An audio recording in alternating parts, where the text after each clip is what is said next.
네, 6월 2일 장 마감 후 방송 찐시황 방송을 시작하겠습니다. 오늘 함께 하시는 분은 키움증권 투자전략팀 한지영 연구원님. 안녕하세요. 안녕하십니까. 네. 자, 일단 오늘 우리가 그 인플레이션 있죠? 네. 인플레이션에 대한 이야기를 좀 하고 싶은데 네. 그 전에 아무래도 이제 나스닥이 급등하다가 요즘 그 이제 좀 조정을 좀 이틀째 받았죠? 네, 맞습니다. 그러다 보니까 한국 시장도 좀 영향이 있는 것 같은데 네. 일단 한국의 지금 시장 상황 네. 어떻게 봐야 되는지 한번 총평을 한번 해주시죠. 네, 일단은 뭐 전체적인 분위기를 봤을 때 저는 뭐 바닥은 계속 확인한 것 같은데 좀처럼 지금 상단은 잘 안 열리고 있죠. 그 배경은 말씀하신 대로 이제 인플레이션이라는 변수가 계속해서 증시의 발목을 붙잡고 있는 것으로 저는 바라보고 있고요.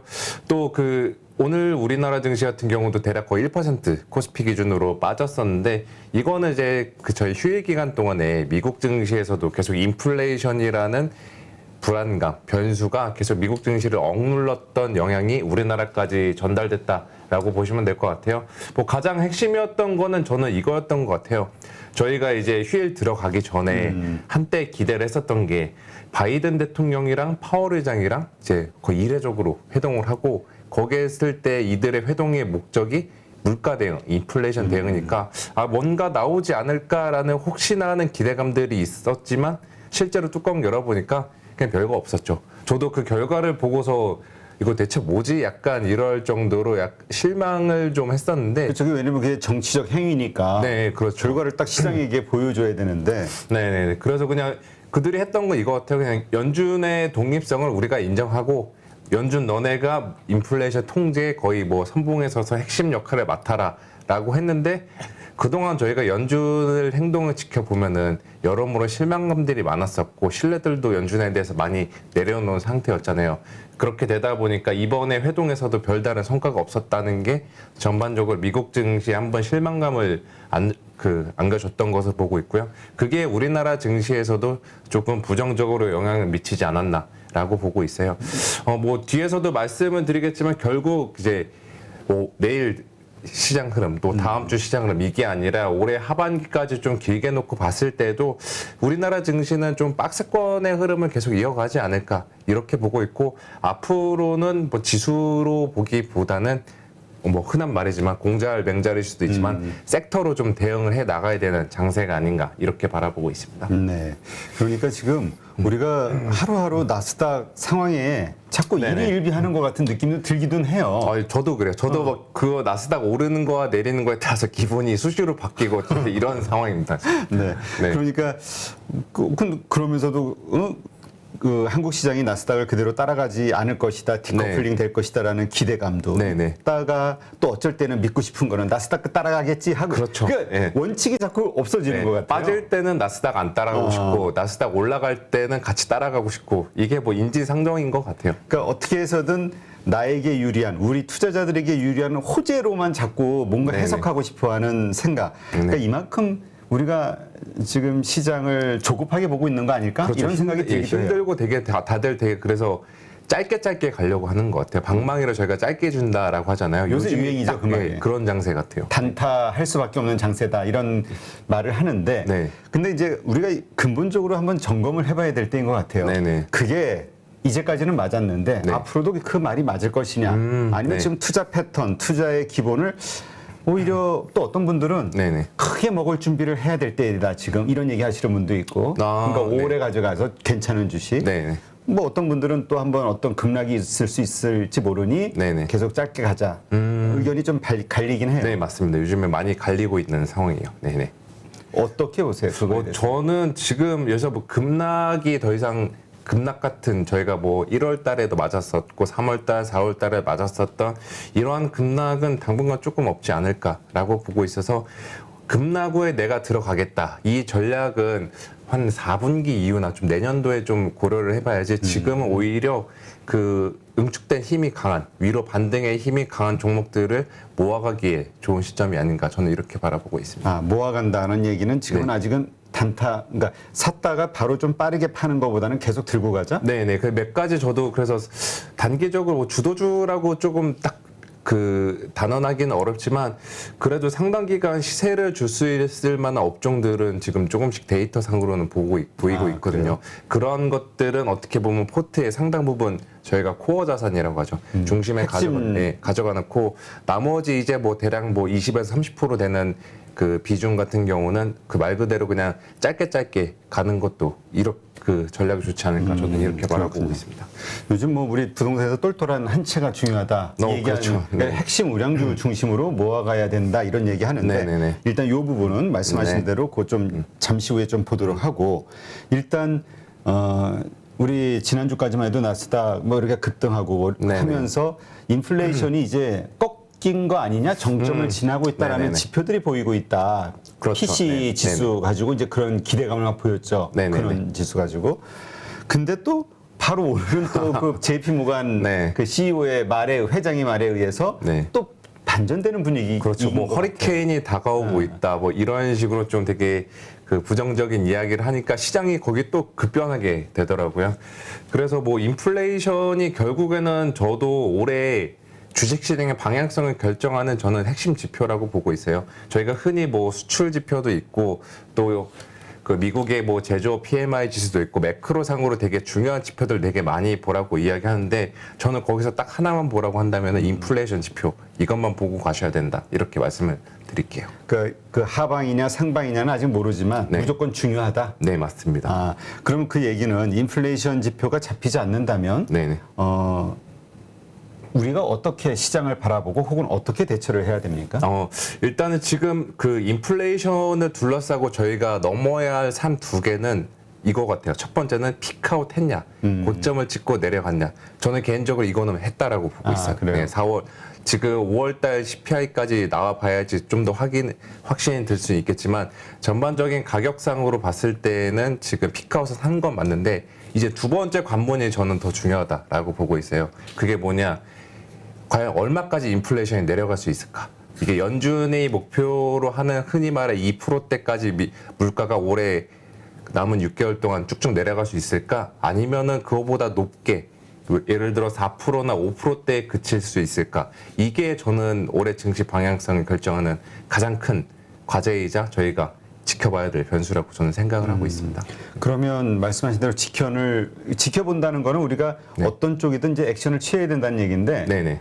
그 상황에 따라서 어떻게 대처를 해야 되는 겁니까? 저는 이걸로 한번 좀 봐주시면 좋지 않을까 싶은데 제가 이 차트를 준비해 온 게 있어요. 예.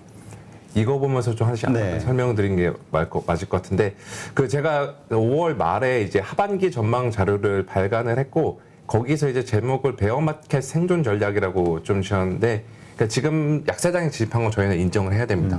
지금 물론 오늘 코스피가 마이너스 19.6 이 정도로 마이너스 20%에서 소폭 올라오긴 했지만 아직까지는 약세장에 탈출했다라고 보기는 어렵고 전반적으로 그냥 베어마켓 속에서 랠리가 중간중간에 나올 거고 그 랠리를 우리가 어떠한 식으로 누릴 수 있는지 그 방법에 대한 좀 고민들을 담았습니다.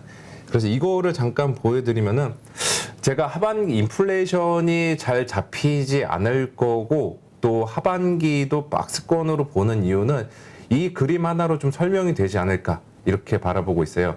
이게 뭐냐면은 일단 여기 파란색 선을 한번 보시면 될 것 같은데 이 파란색 선은 제가 이제 과거 미국 증시나 우리나라 증시가 폭락한 다음에 V자 반등을 했을 때 경로를 한번 그려봤어요. 이게 과거에도 한번 폭락장이요. 저희가 뭐 2020년 3월에도 그랬고 2008년도에도 그렇고 V자 반등이 폭락 후에 종종 출현했었고 과연 이때 과거에는 어떠한 요건들이 충족되어야 V자 반등이 나왔을지 이거를 한번 해보니까 저는 그냥 쉽게 말해서 심플하게 설명드릴게요. 이 네 가지 요건들이 좀 충족이 돼야 되는데 투자 심리, 악재가 우리에 뭐 반영됐다. 흔히 말해 뭐 킹 반영됐다. 이런 식으로 악재는 다 소화했다. 이러한 인식이나 아니면 차트상으로도 지지를 해주고 있다. 이것도 있을 거고 또 정부의 뭐 부양책 이 요인도 있겠지만 저는 가장 중요한 V자 반등의 핵심 요소는 중앙은행의 금리 인하라고 생각하고 있습니다. 그런데 지금 그걸 기대하기가 어렵죠. 그렇지. 금리를 인상을 계속 우리나라도 그렇고 연준도 그렇고 하다못해 ECB도 지금 빠르면 7월 달에 한다고 하니까 이제 금리 인하를 기대하기가 어려운 게 저는 현재 상황이에요. 그래서 지금 그 냉정하게 저희가 이제 더 이상 행복회로 돌리기만은 한 때는 지났다라고 보고 있어서 냉정하게 좀 상황을 바라봐야 된다라는 차원에서 이 그림을 좀 보여드리는 거고요. 결국에는 이 유동성적인 부분에서 우리가 충족을 시킬 수 없으니까 과거처럼 V자 급반등은 나오기는 어렵다. 하반기로 놓고 봤을 때. 대신에 이제 상고 하저의 흐름은 좀 이어가지 않을까 이렇게 바라보고 있습니다. 그리고 뭐 궁금해하시는 분들이 있을 수도 있는데 아니 연준이 왜 금리를 인하 못하냐라고 보면은 증시 이렇게 빠지고 뭐 침체 온다고 하는데 왜 못하냐라고 보면은 이 화살표, 예, 인플레이션이 이걸 누르고 있다라고 보시면 될 것 같아요. 인플레이션 지금 가만히 있어도 네. 더 이제 상승하는 거, 그러니까 인플레이션을 막기 위해서 금리를 올려도 부족한 판에 내리면 그렇죠. 네. 걷잡을 수 없다. 그렇죠. 여기서 만약에 정말 그 연준의 금리 인상이 중단이 되거나 금리 인하가 나오려면은 주식시장에서 한 15%에서 20%는 더 빠져야 돼요. 예. 그게 하나 흥미로운 게 그 미국에서 지난주였나요? 그 전문가들을 대상으로 이러한 서베이를 한 게 있더라고요. 너네들이 봤을 때 S&P 500 기준으로 얼마나 더 지수가 내려가야지 연준풋 금리 인하를 하겠냐라고 하니까 평균적으로 제일 많이 그 지수대가 몰린 게 3,500 이하예요. 그러니까 몇 프로 하락하는 거예요? 지금 여기서 지금 4,000 좀 넘었으니까 여기서 지금 맞은만큼 한 번 더 맞아야 되는 거죠. 한 번 더 폭락해야. 그럼 저희가 지금 그것까지 기대하면 안 돼, 바라면 안 되잖아요. 여기서 차라리 천천히 바닥 잡고 올라가는 게 지금 오히려 더 낫다. 이런 말씀을 드리고 싶습니다. 네. 근데 진짜 뭐 유로에서도 네네. PC 그 근원 물가 네. 지수가 너무 높아서 뭐 네네. 금리 인상할 수밖에 없다. 그렇죠. 예.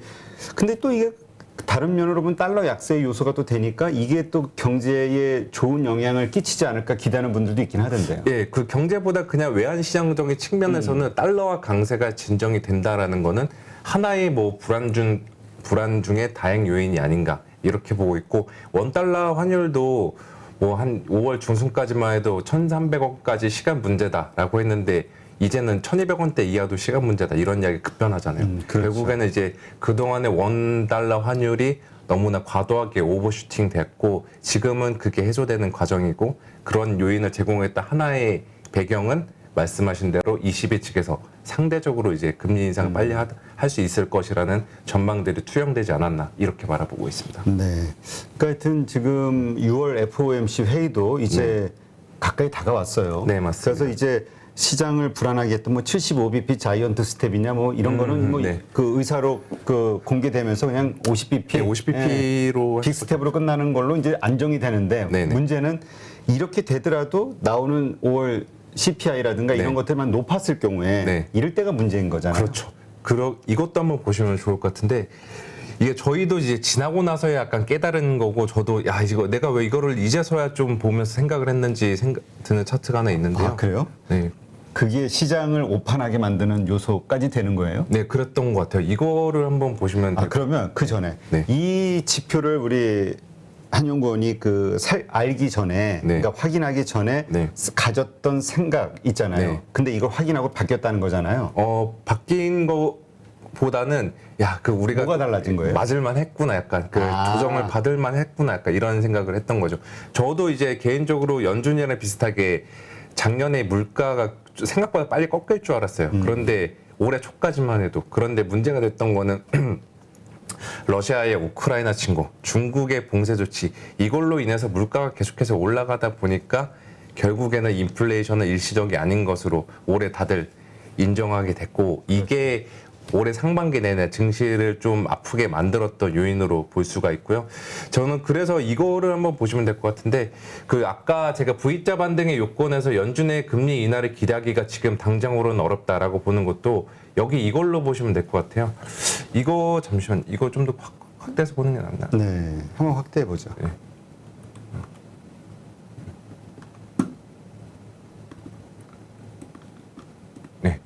이걸 보시면 될 것 같은데 이게 뭐냐면은 미국의 파란색이 소비자 물가 전년 동월 대비 증가율의 연준의 기준금리를 나타낸 거예요.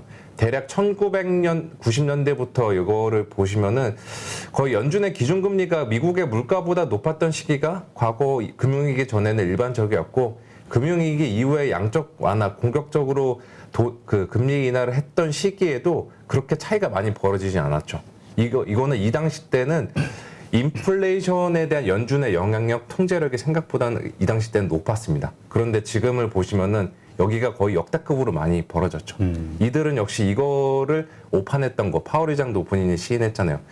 미안하다. 내가 작년에 잘못 봤다. 이런 식으로 시인을 했던 것도 결국에는 이 데이터에서 저희가 판명이 될 수 있고, 연준 같은 경우도 이 격차를 잡기 위해서는 금리 인상을 계속해서 해 나가거나 아니면 물가가 정말 드라마틱하게 빨리 내려가야 되는데, 지금 물가가 빨리 내려가는 거는 조금 기대하기 어렵다, 이렇게 바라보고 있습니다. 따라서 연준의 금리 인상 기조는 올해 말까지, 이제 빅스텝 같은 경우는 대략 7월, 6월, 7월, 9월까지 한 3차례 정도까지는 열어놓을 필요가 있는데, 그 이후에도 계속해서 25bp 인상 기조는 이어가지 않을까, 이렇게 바라보고 있고, 이게 좀 아쉽게도 저희 V자 반등을 상당 부분 저해하는 요인이 아닌가, 이렇게 저는 생각을 하고 있습니다. 아, 그렇군요. 네. 그러니까 이제 저게 꺾이는 걸 우리가 확인이 돼야 되겠네요. 네, 근데 쉽게 꺾이지는 않을 것 같아요. 이거 왜냐하면은 지금 물가 같은 경우 꺾이긴 꺾였는데 하나 변수가 중국 쪽에 있죠.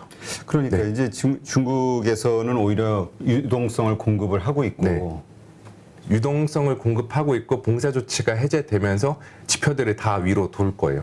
그렇게 되면은 중국 쪽에서의 물가 압력들은 다시 올라올 수가 그렇죠. 있는 거죠. 인플레이션. 근데 네. 또 중국은 특성상 그 인플레이션, 가격이 올라간 제품들을 또 전 세계에 수출을 하게 되니까 네네, 전 세계는 또 맞습니다. 물건을 비싸게 살 수밖에 없는 또 인플레이션. 그렇죠. 그러니까 연쇄 효과. 인플레이션이 쉽게 안 잡힌다라는 것도 결국엔 이렇게 되는 거고, 아마 3월달 3분기 여름 기간 중에는 그 인플레이션에 대한 우려는 조금 덜어낼 것 같은데, 이게 또 다시 겨울로 갈수록 한 번 더, 야, 인플레이션 정말 잡힐 수 있을까? 이런 불안감들이 부각이 되는 시기가 될 것으로 저는 생각을 하고 있습니다. 시장에서 제일 걱정하는 건 연준 이미 한번 신뢰를 네, 잃었기 그쵸. 때문에 파월 의장에 대해서 앞으로 계속 잡을 수 있다 이 말이 지켜질 수 있을까? 결국 또 실패하면 그러면 네. 결국에 최악의 방법, 경기 침체를 불러서라도 인플레이션이 더 중요하다고 보니 네네. 그걸 누르는 거 아니야? 이게 이제 시장이 가장 무서워하는 거잖아요. 그렇죠. 예, 지금 연준이 할 수 있는 거는 공급 측면에서 건드릴 수 있는 거는 아무것도 없고, 그렇다면은 수요를 계속 억눌러야 되잖아요. 지금 시장이 걱정하는 것도 말씀하신 대로 그거라고 보시면 될 것 같습니다. 그러니까 이러한 시장. 그럼 우리가 이거예요. 지금 이 시나리오를 믿는 분들 네. 또 있단 말이에요. 그러니까 인버스에 투자하시는 분들이 있다고. 그렇게 될 거라고 보고. 네. 반대의 사이드에서는 물론 현물 주식을 투자 지금 네. 할 때라고 보시는 분들이 있고. 네네. 우리 연구원님은 어떻게 보세요? 저는 지금은 뭐 제 증권사 애널리스트여서 이런 입장이 아니라. 그렇지. 왜냐면 네. 증권에서 직원이 뭐 주식 사라고만 하지 뭐 이렇게 할 수. 그러지. 저는 근데 지금은 진짜 파는 것에 대해서는 그렇게 효용이 없다, 말씀을 드리겠습니다. 네, 조정은 저는 우리나라 증시 상당 부분 받을 만큼 많았고, 흔히 이제 주식이 싸다 비싸다를 판별할 때 보는 밸류에이션, PER, PBR 이걸로 다 뜯어봐도, 예, 지금은 거의 추가적인 하방은 되게 제한적인 시점이다라고 말씀을 드릴게요. 네. 자, 그렇다면 아까 우리 초반에 얘기했던 어떤 주식을 그럼 지금 모아가야 될 것이냐. 네네. 예. 이거에 대해서 한번 네, 그거 확인을 해보죠. 예, 저는 공급난에 한번 키워드를 맞춰보면 좋지 않을까라고 보고 있는데, 그 뭐 예전에도 한번 방송에서도 말씀을 드렸는데, 공급난을 지금 악재가 아니라 중립 이상의 재료, 그냥 오히려 그들에게 그 장점으로 활용하려는 업종들이 지금 나오고 있습니다. 저는 그게 일단 자동차라고 말씀을 드리고 싶고, 최근에 뭐 주가 약간 좀 슬로우해지긴 했는데, 저는 계속해서 연말까지도 좋은 시세를 줄 수 있는 게 자동차 업종, 뭐 현대차, 기아차 이쪽으로 저는 바라보고 있는 상황이고요. 왜 이렇게 보냐면은 제가 데이터 한 2가지 정도만 좀 더 보여드릴게요. 그럴까요? 네. 잠시만요. 데이터들이 참 많고 때로는 이게 서로 반대 방향을 가리키기 때문에 예, 해석을 그렇죠. 어떻게 하느냐. 똑같은 데이터를 어떻게 해석하는, 똑같은 데이터를 놓고서도 사람마다 그렇죠. 다르게 해석을 할 수가 있죠. 근데 방향이 네. 서로 다른데 동시에 나타나는 경우도 간혹 있잖아요. 네, 맞죠. 그래서 그럴 요즘에 때 그런 참 것들 어려워. 되게 지표가 엇갈리고 좀 판단하기가 어려운 것 같아요.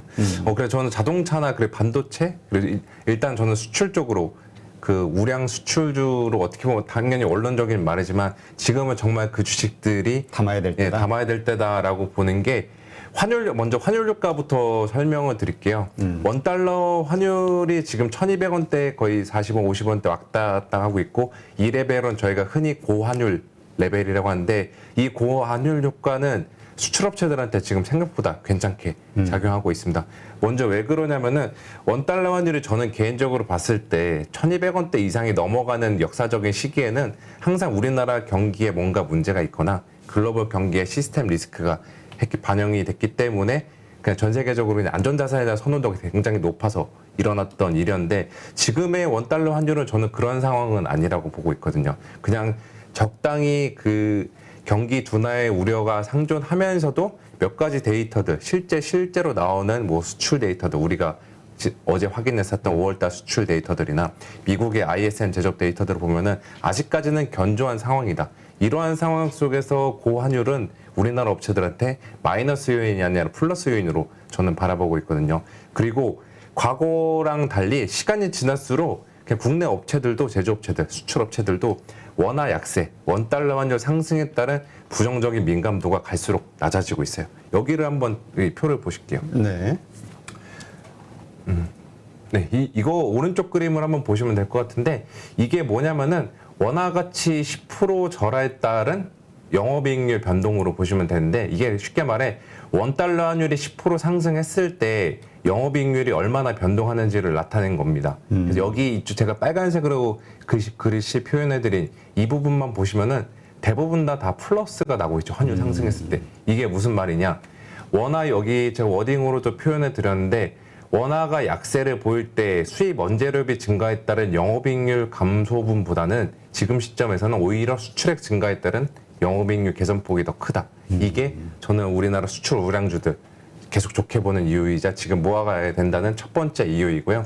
그 중에서도 자동차를 좋게 보는 거는 바로 다음 페이지와도 연관이 됐다라고 보시면 될 것 같아요.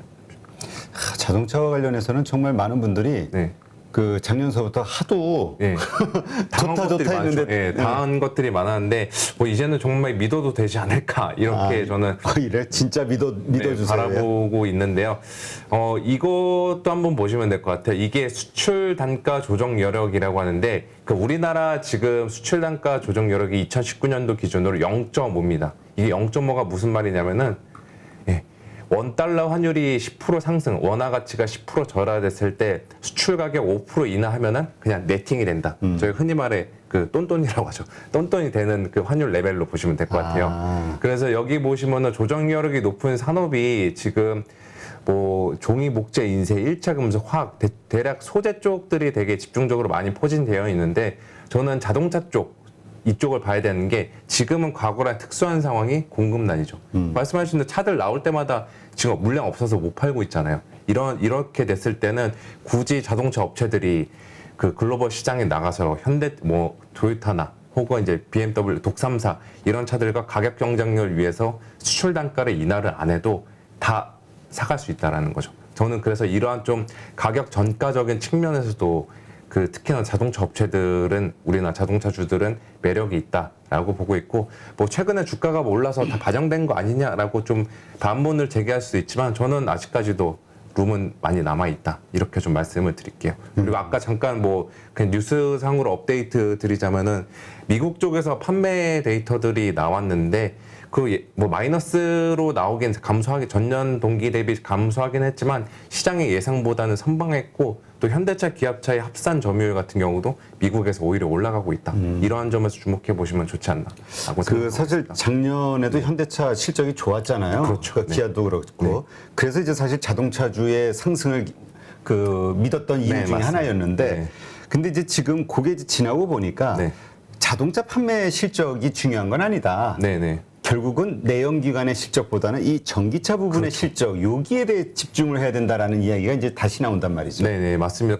그래서 그 작년에 현대차, 기아차가 잘 못 갔던 것 중 하나는 이거 같아요. 그때 1월 달에 이제 저희가 한때 애플카, 저희가 애플카 2상, 3상, 4상 이러면서 현대차, 기아차 엄청나게 올랐었다가, 저는 그게 꺾이기 시작했던 트리거 포인트 중 하나가 그러니까 단순히 주가가 비싸다, 과열 현상이 이게 아니라, 그 1월 달에 당시에 이제 현대차의 그 월간 판매 데이터들이 나왔는데, 여전히 내연차의 비중이 압도적으로 높았다는 거죠. 그래서 시장에서도 야, 그 얘는 아직 전기차로 가려면 한참 멀은 것 같은데 우리가 이 정도 밸류에이션 줘야 돼?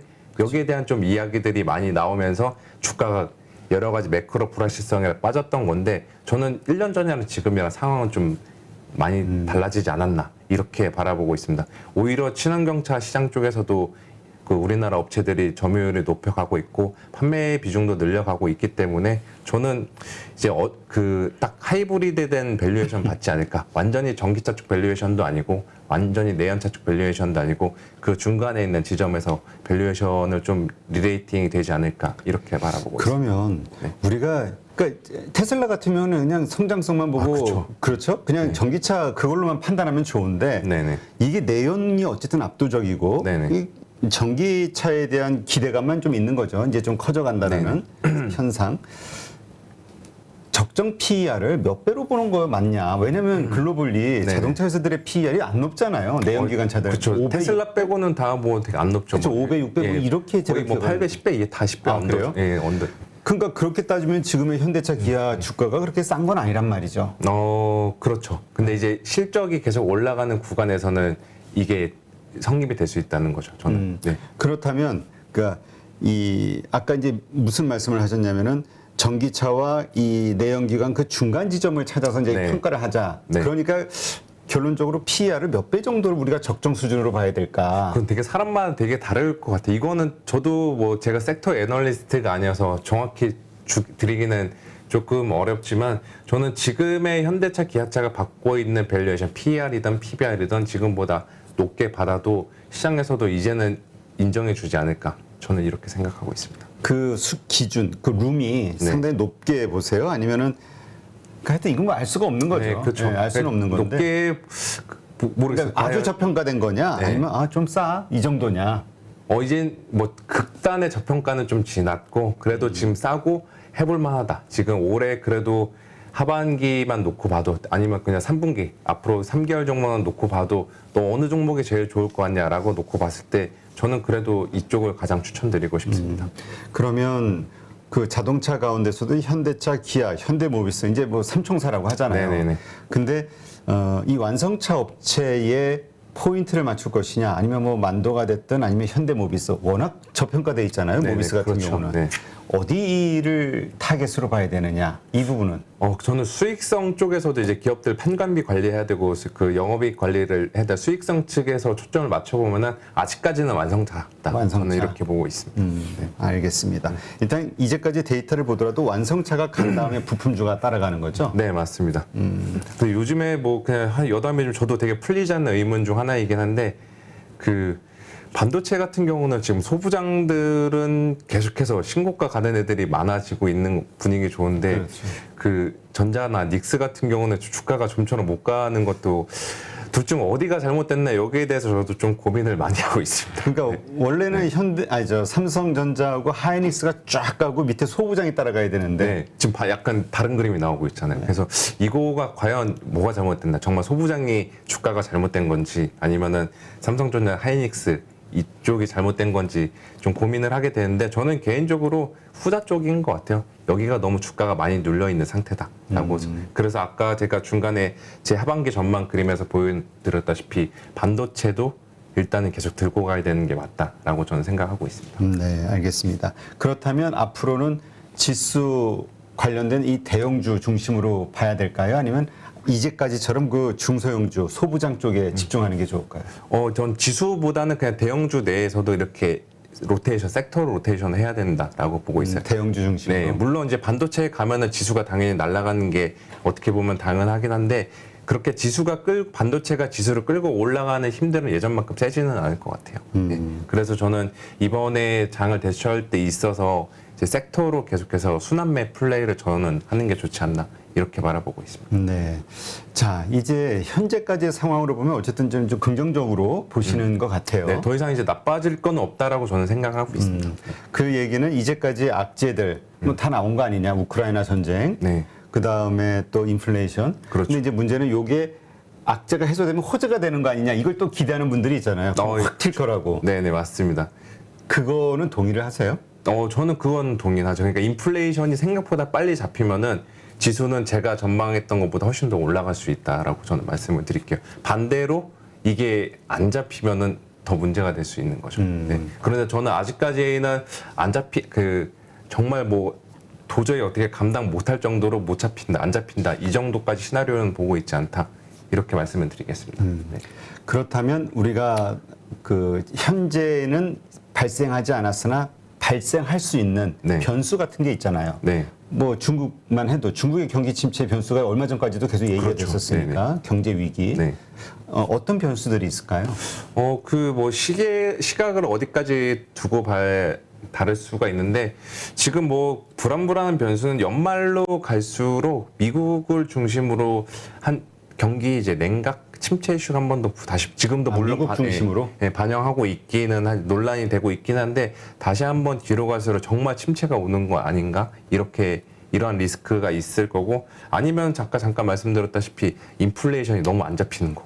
네, 이로 인해서 연준도 이제 금리 인상은 빅 스텝이건 자이언트 스텝이건 계속해서 할 수 있다라는 좀 극단적인 시나리오이긴 한데요. 이러한 것들도 저희가 지금 고려를 해야 될 정도로 시장 상황은 녹록지 않다 이렇게 말씀을 드리겠습니다. 대신에 이제 저는 바닥은 지금 확인했다라고 드리고 싶고 이제는 팔 때보다는 오히려 담는 것에 대한 고민을 높여야 되는 시기다라고. 그러니까 변수니까 지금 우리가 걱정하고 있는 경기 침체 이게 실제 상황으로 벌어지는 거가 변수다. 그렇죠. 네. 근데 그 얘기는 그런 변수가 만약에 발생이 된다면 엄청나게 또 한번 급락이 있을 것 같은데 네. 그렇다면 지금 우리가 주식을 사 모아야 할 때냐 아니면 네. 그 변수가 생기냐 아니냐를 확인하고 들어가야 될 때냐 이거는 어떻게 보세요? 그 변수가 발생하는 이벤트 시점은 저는 대략 올해 하반기 말 정도로 생각하고 있거든요. 그래도 아직까지는 그러면 시간이 남아 있잖아요. 남은 이 대략 2개월, 3개월 동안에는 어느 정도 올해 연초 이후 지금까지 터졌던 성과를 좀 복구할 수 있는 기간이다라고 생각하고 있습니다. 김영희 교수님도 뭐 9월, 10월 뭐 이런 때 예, 그렇죠. 근데 이게 보면은 그 매크로 단에서 지표 보시는 분들에겐 대부분 다 비슷한 시각일 수도 있을 것 같아요. 네. 그렇죠. 네. 그때가 여러 가지 지표가 그 기대감이 점점 실망감으로 바뀌어지는 시기, 네, 맞습니다. 기업들의 실적이 안 좋아지는 게 확인되는 시기가 그때 네. 무렵이라고. 네, 그렇게 보시면 될 것 같고 저도 그냥 데이터 상으로 좀 추정을 해봐도 4분기가 좀 더 힘들 것 같다라고 일단은 바라보고 있습니다. 그리고 개인적으로 저는 뭐 애널리스트고 전망을 하는 직업이긴 하지만 4분기에 대한 제 전망이 틀렸으면 하는 바람이고 오히려 위로 올라갔으면 하는 바람이고요. 그러니까 지금은 단기적으로 몇 개월 정도는 주식이 네. 올라갈 수 있는. 네, 해볼 만한 구간이다. 그게 시장에서 요즘 그래서 2,800 되면은 매도하자 이런 얘기를 많이 하잖아요. 예, 그 뷰를 가지고 계신 거예요. 저는 2,800보다는 일단 상단은 2,900까지는 2,900까지는 갈 수는 있다라고 보고 있죠. 그래도 상징적인 저희 레벨인 3,000선은 올해 조금 어렵지 않나. 지금은 이렇게 생각하고 있어요. 네. 하긴 그 모든 증권사들의 그 뭐죠 리서치 센터들의 뷰를 보니까 올해 최고점을 보통 한 그래도 한 3,000인가 3,200까지 아니야 3,000까지 봤나? 예, 딱 3,000, 뭐 3,050. 네. 이 정도 저는 한 2,900, 한 50 이하 정도로 좀 보고 있고. 그리고 그 고점이 온다 해도 4분기 이전에 올 가능성이 높다. 네, 3분기가 그 가능성이 좀 있지 않나 이렇게 바라보고. 근데 이런 게 지금 많이 알려졌단 말이에요. 네. 그럼 우리 투자자들의 심리가 네. 한 발 앞서서 그래. 이게 지금 액션을 취하자. 걱정이에요. 네, 이게 좀 걱정입니다. 그러니까 근데 점점 이게 끌어내리는 요소가 되지 않을까 싶기도 하고. 네, 그렇죠. 이제 뭐 2,800 오면은 팔 거니까 나는 그거보다 좀 먼저 앞서서 팔 그치. 거야. 한 이러면 2,780. 이게 아니, 하방 2,600. 계속 누르니까. 예, 그래서 저는 드리는 게 지수로 지금 보면 안 되고 이제 섹터로 계속 봐야 된다라고 생각하고 그 섹터를 본다는 말의 의미를 네. 좀 쉽게 설명을 해주시면. 그러니까 지수로 본다라고 하면 그냥 뭐 대형주 뭐 시가총액 상위 10개 종목이나 뭐 20개 종목 아니면 코스피 200 이걸로 사가지고 그냥 그 ETF 형태로든 아니면 그냥 대형주 위주로 포트폴리오 꾸려서든 사서 가시는 분들 플레이 하시는 분들 있잖아요. 지금은 그런 플레이 할 때보다는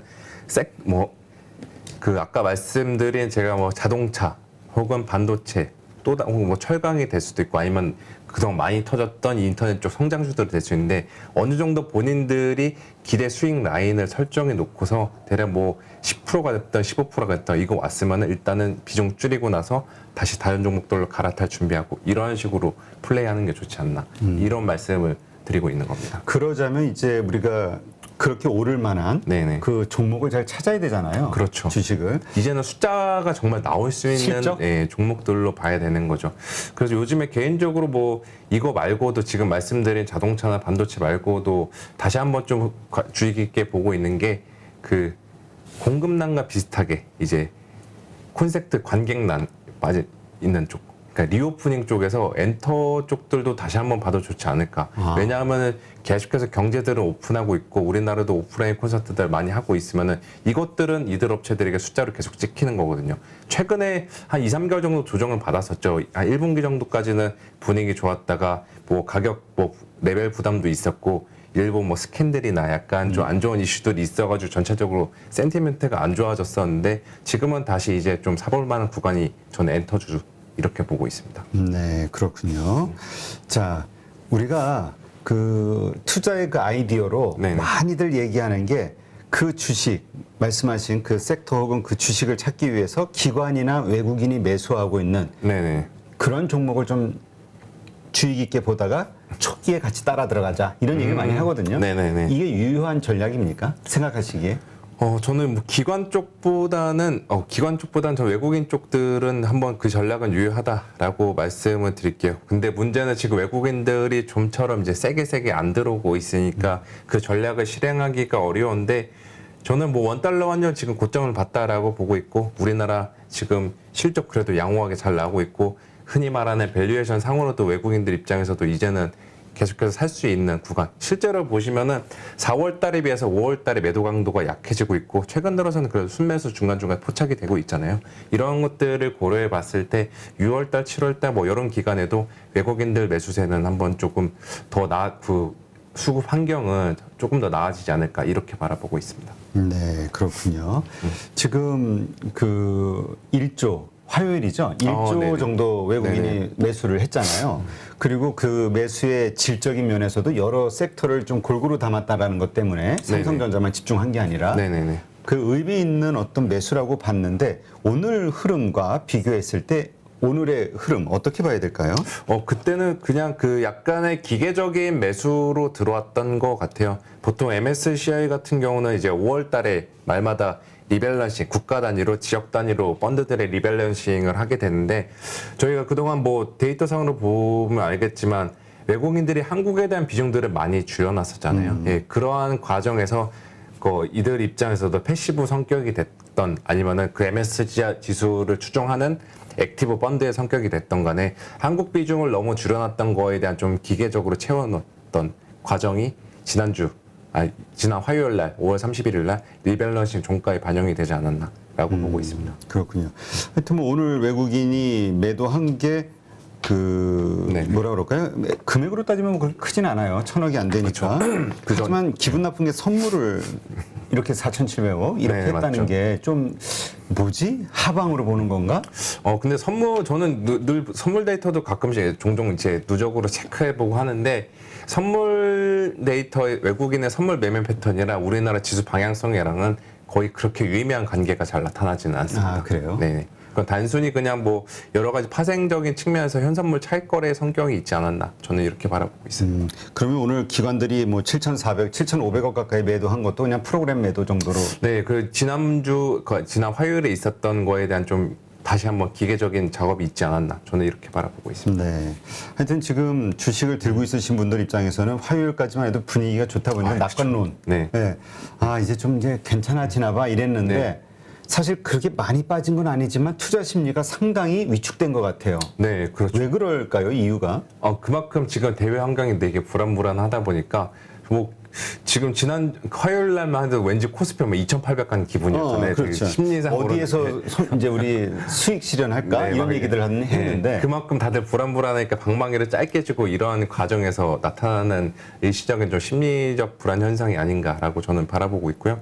대신에 중간중간에 말씀드리지만 저는 지금 뭐 하반기까지도 우리가 불확실하고 인플레이션이라는 변수를 계속해서 체크를 해야 나가야 되는 힘든 환경, 과거보다는 계속 공부를 해야 되고 예측을 업데이트해야 되는 힘든 환경이긴 하지만 저는 이제부터는 지금 레벨 구간에서는 코스피 기준으로 이러한 구간에서는 더 이상 매도보다는 오히려 정말 계속 종목을 담을 고민을 하면서 찾아가는 오히려 매수 대응을 해야 되는 구간으로 저는 생각을 하고 있습니다. 네, 반도체와 자동차주 중심으로 일단 생각해보자. 네, 참 반도체주 나올 때마다 이야기하기가 조금 민망하긴 한데 그래도 계속 지켜봐야 되고 우리가 담고 가야 되는 종목이다, 업종이다 이렇게 말씀을 드릴게요. 네.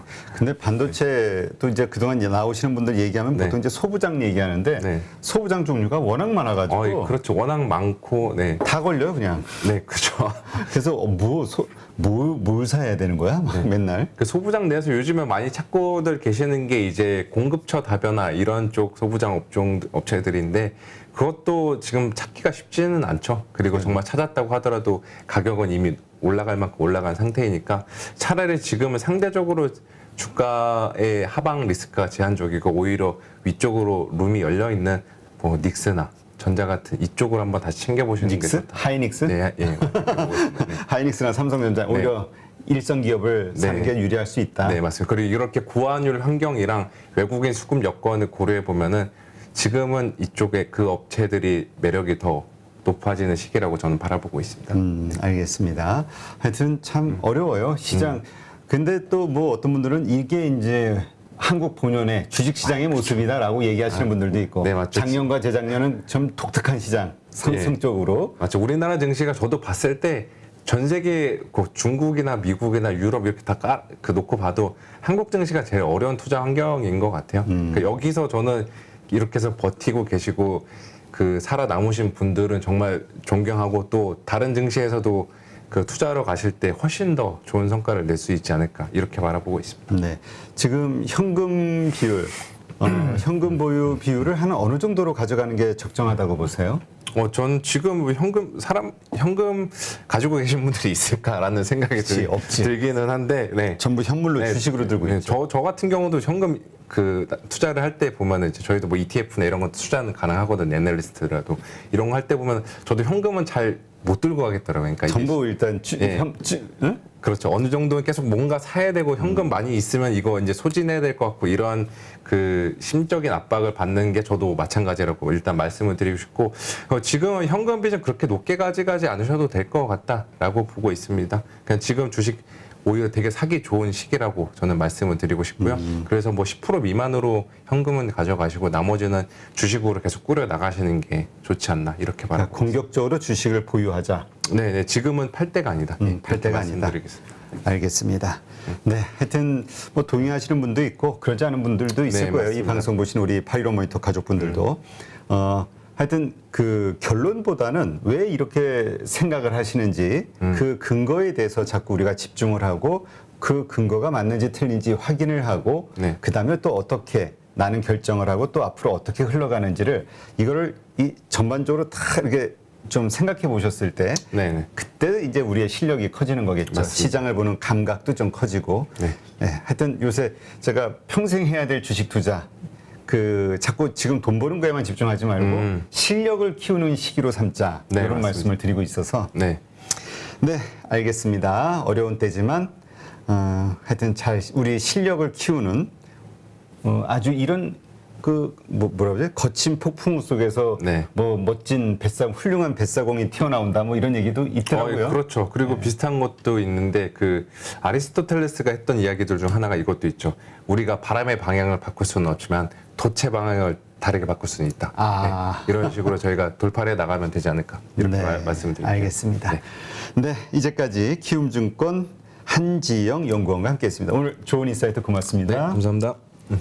네, 오늘 하루 또 고생 많으셨습니다. 아마 또 오늘 나스닥 시장 보시겠죠. 내일 아침 걱정도 되시고 기대도 되시고. 네, 하여튼 오늘 하루 잘 보내신 거, 고생하신 거 위로 드리고요. 다 있고 일단 다 편안한 휴식 취하시기 바랍니다. 그리고 내일 아침 7시 장기전에서 다시 뵙도록 하지요. 고맙습니다.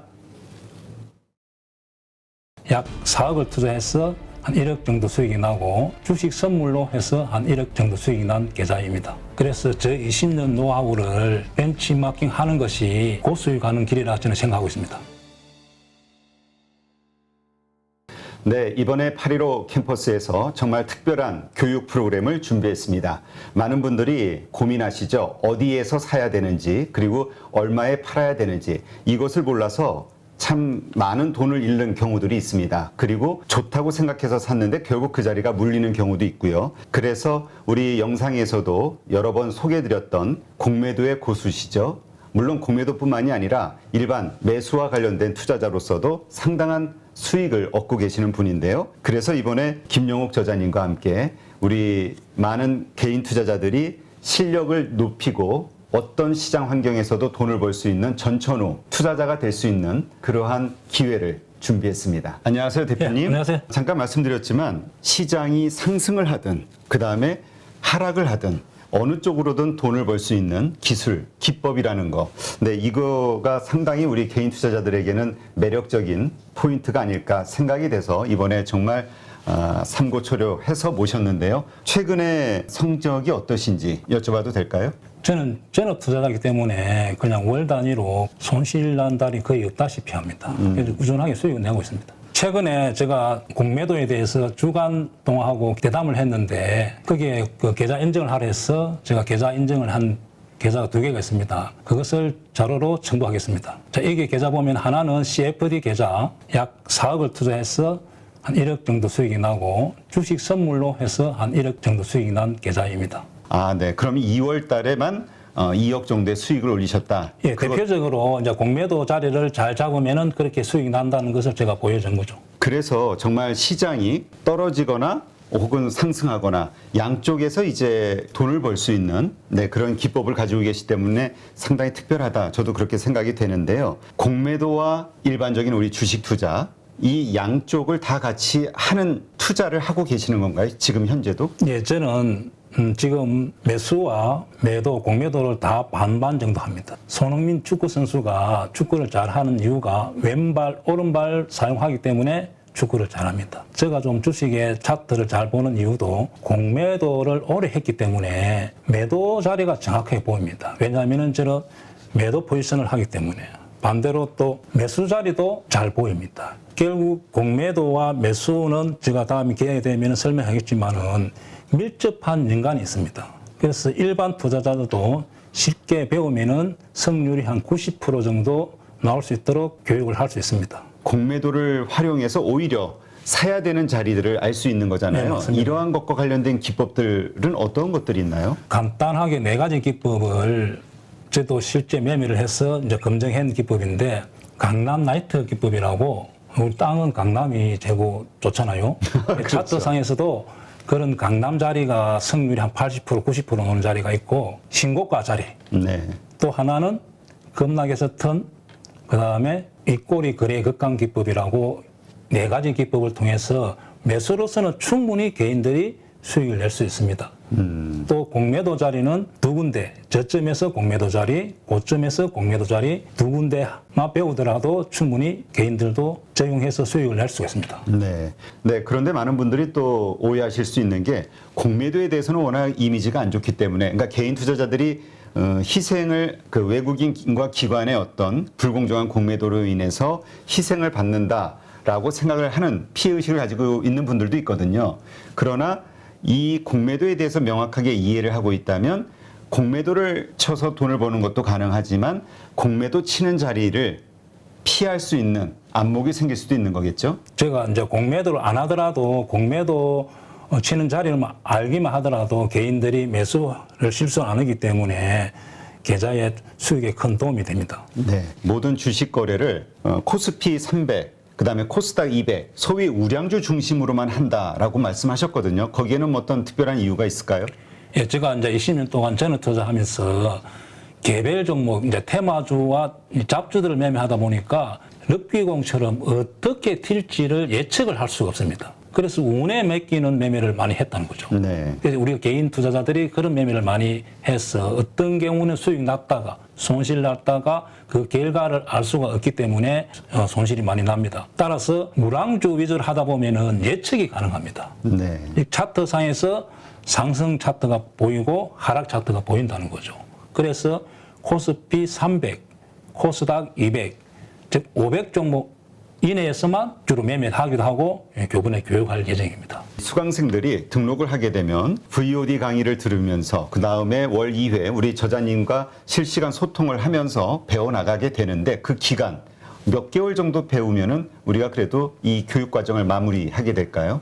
저랑 단기 교육을 받고 저 매매하는 거와 여러분들 매매했던 교육생들 같이 피드백을 받아야만 실력이 좋아지고 결과가 좋게 나온다 봅니다.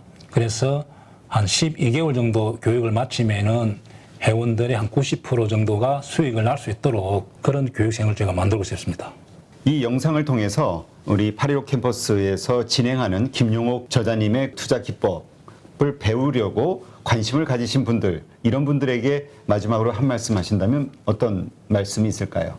자, 주식을 어렵게 배우려고 하지 마시고 고수의 기법을 벤처마킹 하는 것이 시간과 경제적으로 전략이 됩니다. 그래서 저 20년 노하우를 벤치마킹 하는 것이 고수익 가는 길이라 저는 생각하고 있습니다.